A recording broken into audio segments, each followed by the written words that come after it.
Hi everyone, it's me! Welcome back to my little bookish channel. I'm really excited because I'm doing my potential TBR for the Read Good Challenge, which is hosted and created by Ben at Ben Reads Good. I love this challenge. I did this challenge last year and it was so much fun. I had such a good time figuring out which books go where, what books I want to read for the prompts. I think the prompts are so interesting and engaging. At no point you're like, ugh, like I loved every one of them. I think they were really fun, really unique and creative. I love this reading challenge. It's so much fun. Anyway, thank you, Ben. Okay, so we're just going to go month by month. I have some potentials. Obviously, all of these are subject to change because I'm also a huge mood reader. There's only one rule that I'm imposing upon myself for this challenge because I like to be difficult. It's that all of these books are going to be from my physical TBR. So they have to be on my TBR to be able to be read for this reading challenge. Now, if I really struggle for a prompt, I'm going to allow myself obviously to borrow a book from the library or go on Libby or Everand, but my priority is to read from my physical TBR. I just think that's much more challenging. It's been a challenge, let me tell you that. So I think that is what makes it more interesting. Anyway, let's just start. So January is annuary. It's the annuary prompt. I liked this prompt last year because I read Annie Ernaux for the first time and that was bloody brilliant. So thank you, Ben. But this time round, I am going to use the wildcard prompt. I know I'm using the wildcard prompt really early on for the challenge. So if you don't know, Ben, because he is very lovely, is giving us a wildcard prompt that we can use to substitute for a prompt that we don't necessarily like or we're finding it too difficult to find books for. And the wildcard prompt is to read an Agatha Christie novel. And this is dedicated and influenced/inspired by, I should say, by the wonderful Alice at Alice and the Giant Bookshelf, I think. She was Sunshine and we lost someone really important to the bookish community last year. So I'm actually going to do the wildcard prompt. I'm really excited to start the year off with an Agatha Christie. The reason why I'm doing this is because the only book on my shelf written by an Anne or any variation of the Annes is Queen of the Damned by Anne Rice. I refuse to start the year off reading that book. Okay? I don't want to read The Queen of the Damned. The Vampire Lestat was good, but it took me forever to read. Interview with a Vampire was meh. But I'm not reading The Queen of the Damned. I'm not. Watch me accidentally read it, but I don't want to. But the Agatha Christie novel that I am going to read is this one. The cover is atrocious, so trigger warning for spiders. Look away for a couple seconds. Isn't it disgusting? I'm going to do it like this. This could definitely go for the October prompt. October, which is read a book with an ugly cover, but this is my Agatha Christie wildcard book. This, I'm pretty sure, is part of the Poirot series. Yes. And it just seems really interesting. Listen to this. Ahead between the towering red cliffs of Petra, Sarah saw a cluster of tents and above them caves, hollowed out of the red rocks. She stared up at one of these which held a sitting figure, an idol, a gigantic squatting image. Her heart gave a sudden lurch of recognition. Gone now was the feeling of peace, of escape. Looming above her like an arch-priestess of some forgotten cult, like a monstrous, swollen female Buddha, was the figure of Mrs. Boynton. I don't know, that just really gives me the vibes. I typically enjoy Agatha Christie. I'm excited for this one. I think this is the only Agatha Christie book that I have not read that I own. So how exciting is that? Anyway, that's for January. Where am I going to put these books when I finish talking about them? So the next prompt, I have 2 possible books for. So the February prompt, read a book with fire on the cover. So I don't really have books with fire on the cover. I thought I had so many, but books that I thought had fire is just like, it's like an abstract painting. So oh God. I got these for Christmas by my wonderful brother and sister-in-law. This is Heroes of Olympus, The Lost Hero by Rick Riordan. And it has fire on the cover. It's pretty cool. It's a dragon, I believe. A robotic dragon, maybe? But this is what I'm calling Era 2 in the Percy Jackson universe. And I really do want to read The Heroes of Olympus this year as part of my Reading in My 30s project. But I don't know if I want to immediately start the year off, but who knows? But this is the book that I have fire on the cover. I don't know necessarily what this book is about. I'm pretty sure we focus on 3 different people.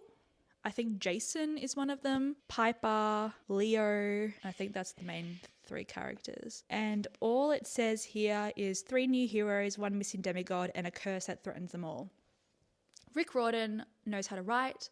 I found the Percy Jackson series to be incredible. So this is a possibility. This is book 1 of the possible books for February. I then have this book. It doesn't have fire on the cover, but it has fire in the title. So technically it is on the cover.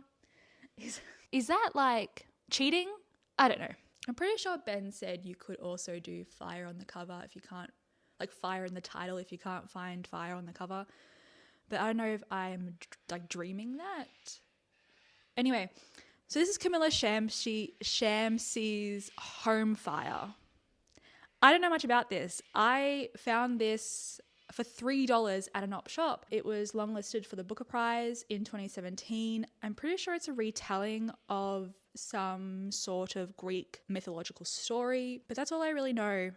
It's about a woman that she spent many years raising her twin sisters or twin siblings. I just said sisters for no reason. Raising her twin siblings in the wake of their mother's death. She decides to follow her dreams and go study in America. And I don't know what happens after that. I don't want to read the blurb in its entirety because I would like to be surprised. But there are so many people who absolutely adore this book. I feel as though it's going to be tragic. Maybe. I don't know. But this is a possibility. So I have 2 possibilities for February. March. This one was a really hard prompt to do, actually. This was find a book with 15 letters in the title. So for this one, I actually chose a short story collection. And it's one that I picked up, years ago at readings in Melbourne Emporium. This is the book. This is Ethereal Worlds by Tatiana Tolstoya. Yes, she is related to Tolstoy. This is a series of short stories that are weird and strange, gothic, speculative. I've heard that Tolstoya is a really beautifully lyrical type of writer, and she's been compared to Anton Chekhov. So I don't know, that really intrigues me. There was also a part of the blurb that I thought was really adorable, and one of the reasons why I picked this book up. Here, so Tolstoya's ecstatic, witty, and witchy imagination is in full force in stories that transform everyday realities into miraculous other worlds. I just thought that was brilliant. So I read that and I remember thinking, oh, I love short stories. I've forgotten how much I love short stories. I didn't really read enough short stories last year, and I really want to rectify that in 2025 because the format of the short story really, I really enjoy it. I like that they just end. I like that they have to pack all this force into something quite small. I think it shows incredible talent for a writer to be able to do that and do it really well. For April! Okay, so for April, we have to read a Women's Prize nominee. So I actually have a lot of books on my shelves written by Women's Prize nominee authors, but I chose this one because I love this author. Their seasonal quartet was brilliant. for me. And obviously you know who I'm talking about. It's Allie Smith, How to Be Both. I've had this book on my shelves for 4 years. I think I got it in 2021 and it is now 2025. I don't really know much about this other than it is, I think, a dual timeline, possibly. Renaissance artist in the 1460s, a child of the 1960s. So two tales of love and injustice twist into a singular yarn where time gets timeless. I just love the way Allie Smith writes. I think she's such a unique voice in the literary space, and she's been likened to Virginia Woolf, which I definitely can see, because they have similar writing styles of this sort of stream of consciousness. Like you think nothing is happening, but actually everything is happening and everything is being commented on. And it's just so impactful and meaningful. Allie Smith, similar to Virginia Woolf, has like a reflective quality to their writing. Like not only is it reflective, but it really encourages the reader to reflect on what they're reading. So I'm really looking forward to this. I really think that this is going to be the book that I read in April because I've been wanting to read this for so long. I consider Allie Smith to be one of my favorite writers, but I've only read the Seasonal Quartet from her. So I want to like delve into her other novels. I'm really excited about this challenge. Oh my God. We then have May. Now this is a really hard prompt. Oh, okay. So May's reading prompt is to like reread a book. I'm going to do like reread a favorite, because I was thinking about like, you know, when you read a book and you're like, oh, like it was fine. Like I should probably reread it sometime in the future because I think I was just not in like the right headspace. I'll know that I really love it, but I can't be bothered. I can't be bothered. I'm not here for that type of energy. I want to reread a favorite, and a favorite that I would possibly like struggle to justify rereading because of the time that it takes to reread it. So I have 3 possible options, but they're all from the same author. Our first option is Persuasion by Jane Austen. I love this book. It's one of my favorite Jane Austen books of all time. It's actually my second favorite Jane Austen novel. I think this is brilliant. I read this, it would have been either in 2020 or 2021. I just absolutely adored it. And it's a good size for a Jane Austen.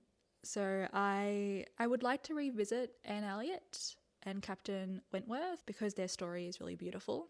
So this is an option. We have option 1 for our reread. Option 2 for our reread is my favorite Jane Austen novel, and that is Emma. Oh, I love this book so much. I love Emma. Emma is my favorite Jane Austen novel, okay? It is perfection. It is funny, witty. The character development in this book, Emma, oh my God, is fabulous. The relationship between, oh my God, just everything about this book was a joy. It was a joy to read, okay? And I would love to capture that joy again. And I would also read it and then watch Emma, the one with Anya Taylor-Joy, because I love that movie so much. But this is also another option. However, she's a chunky girl, but I love her so much. And then my last option is my third favorite Jane Austen novel, which could be controversial. That's Pride and Prejudice. Now, the reason why I'm kind of pointing towards Pride and Prejudice is because I want to actually properly reread this. I don't really remember much. I feel like when I remember Pride and Prejudice, I remember mostly the movie, and I want to actually figure out if this is my third favorite or is it my second favorite. I feel like in 2025, I want to reestablish my Jane Austen order. But yeah, this is my third option, and the one that I'm kind of leaning towards, to be perfectly honest. And I think I'll see if I can get my mum to reread with me. That could be fun. That could be really fun. Oh, I'll see if I can do that. Now, June. June is the Hall of Shame. It's Alleviate a Reading Shame. Now, the book that I have for this is entirely dependent on whether or not I finish it before June of this year. And I can't believe I'm going to say this. It's an embarrassment. But I, for some reason, haven't finished it yet. And I've been reading it for a year. And by reading it, I mean like I'm not actively reading it. I was actively reading it in like December of 2023 and then didn't open it again in 2024. Which is not like me. It's not like me. So I think it's because like shit got really real in 2024. So that book is East of Eden by John Steinbeck. I know I can hear you screaming at me. I don't know why I haven't finished this. And that's why I'm, again, like all of these are possibilities, but this one even more so because I have a feeling that I'm going to finish it before June. But if I don't, I am going to finish this book. East of Eden is a classic for a reason. And I read a fair amount. I read like 130 pages and I was on the edge of my seat gasping. Like, this is fantastic. I'm pretty sure it's a retelling of Cain and Abel, the biblical story. It's based in California. It's basically just the intertwined destinies of two families and how absolutely wild it is. These people there are no words to describe them. And I think there's one character especially, I forgot her name, Kathy. I think her name's Kathy. Talk about messy women. Talk about women's wrongs. Like what is going on? I don't know if I think she's supposed to be a villain, but they're all pretty unlikable. So I feel as though she's going to really like fuck shit up. But I really was like thoroughly loving reading this, but then 2024 got the way it got and I just didn't pick it up again because surprise, surprise, in 2024, I didn't read a lot of classics. If not, I don't think I read any classics, to be honest. I'm trying to remember. If I did, it would have been a very minimal amount, which is unlike me. And I think that's because when I read classics, it requires a different type of reading for me, one that I have to really concentrate on. I'm really, really using all of my brain to read a classic, and I'm typically like annotating and like writing in the novel as well. So I think because of that, I stayed away from classics last year, which is a real pity because I love that reading experience. I love picking up a classic. I have a really good, I really love my like little collection of classics. So I would like to get to more classics in 2025 this year. Okay, so for July, we have read a translated piece of work.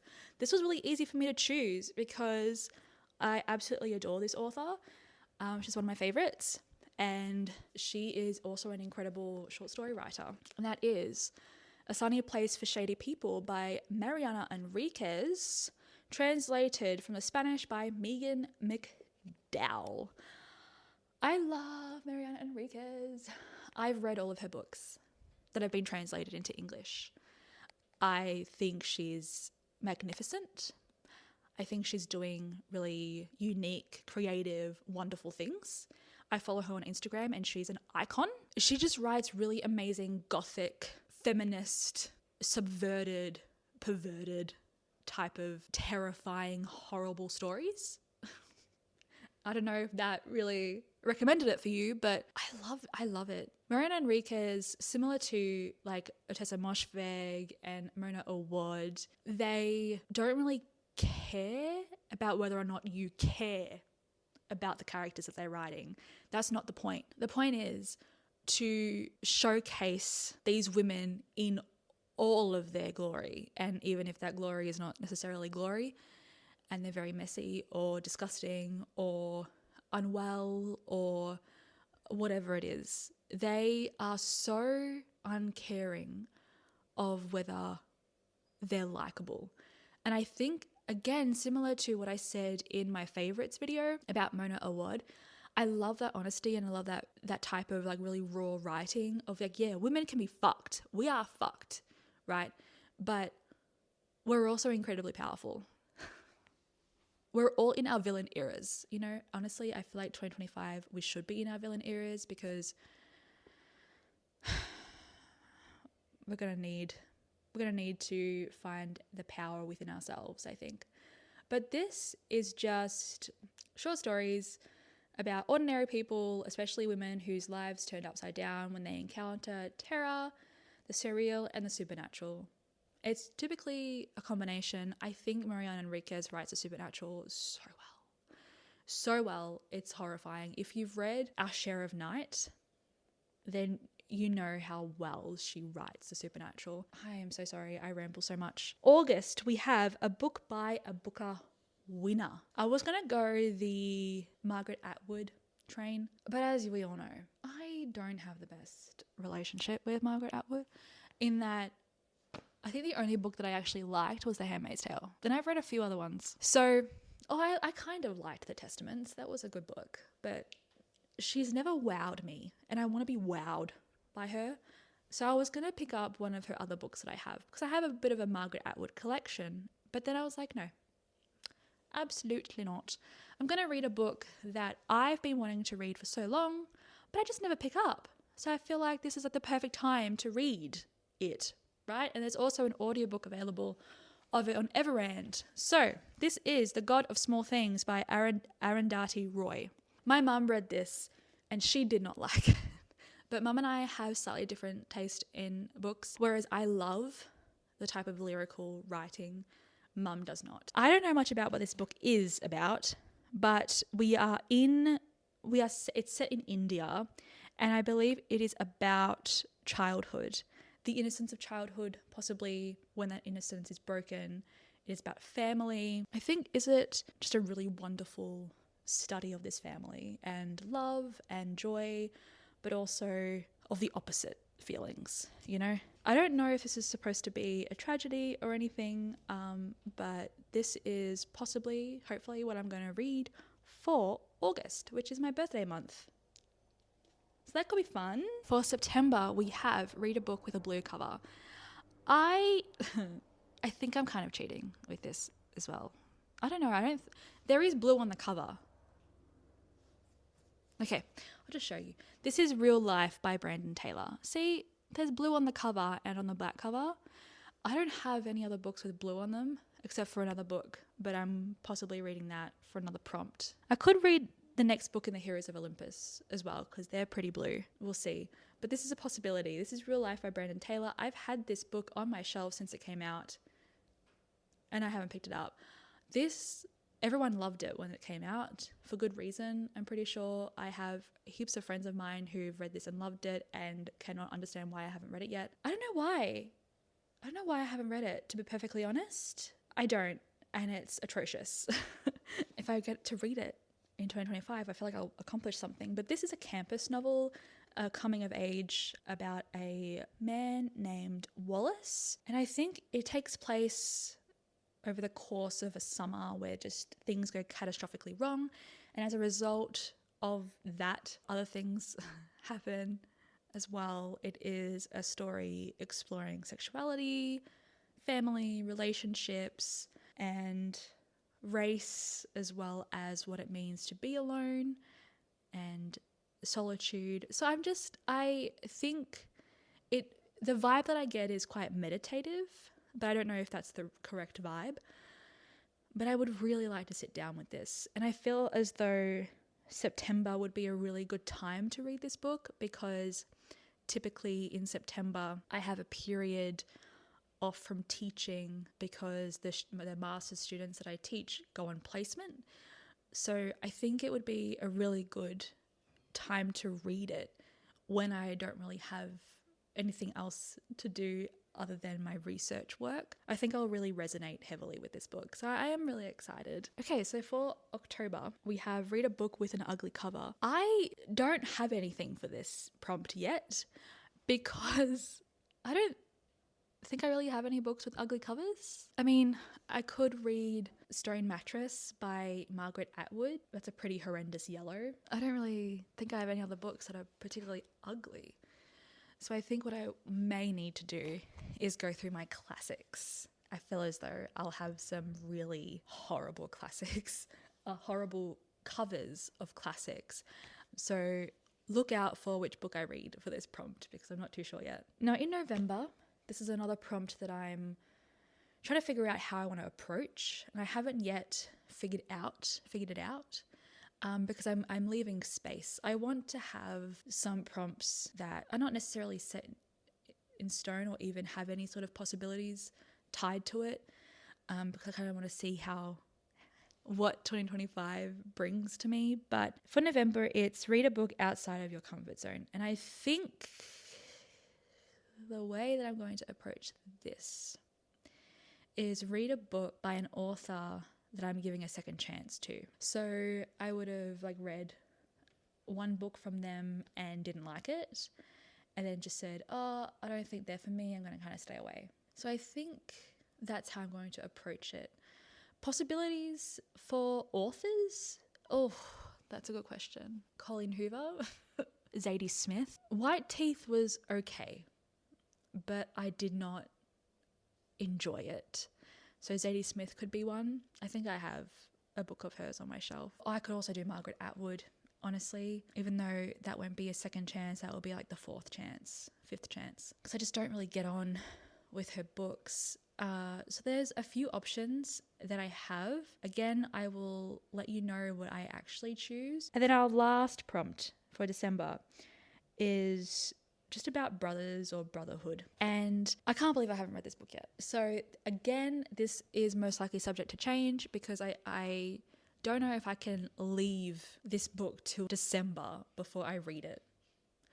But anyway, if I do, because I have some possible reading projects that I would like to embark on this year, but if I don't get to read it until December, I'm going to read Intermezzo by Sally Rooney. Now, I don't really know much about this book other than it's about grief and mourning and two brothers and chess. That's all I want to know.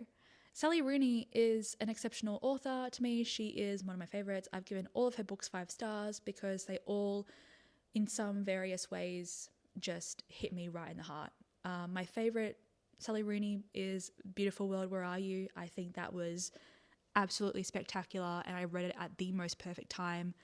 It just grabbed me and made me sob, basically. That, I think, is my most heavily annotated book in my Sally Rooney collection because I just loved it so much. I feel as though the reason why I haven't picked this up yet is because I'm really scared that I'll hate it. But I shouldn't think like that, because whatever Sally Rooney writes, I will enjoy it in some capacity because I love her writing and I love the way that she constructs her characters, and I love the way that she explores really important issues and themes. She's fantastic and I absolutely adore her. So this is a possibility for December, but maybe I'll read it beforehand. We'll see. Or it could be a really fantastic way to end the year. That could be a really fantastic way to end the year. There's also a dog on the back cover. I hope the doggy is okay. But yeah, this is possibility for December. Now that is the end of my pile of possibilities for the Read Good challenge. Obviously, there are some prompts that I haven't yet properly filled because I'm just waiting to either find something, comb through all of my books, or just wait and see what happens with 2025 because I'm a huge mood reader. But thank you so much for listening to me absolutely ramble. This was very rambly and I apologize. If you are partaking in this challenge, let me know. What are you going to be reading? I would love to know. I would love also to get some recommendations about what other people are reading. Just so I'm on the lookout. I cannot wait. And that's all from me, folks. So I am going to love you and leave you. I am so happy that you stayed and that you're here. I wish you all the best and have a fabulous day or evening. I will see you next time. Bye, friends.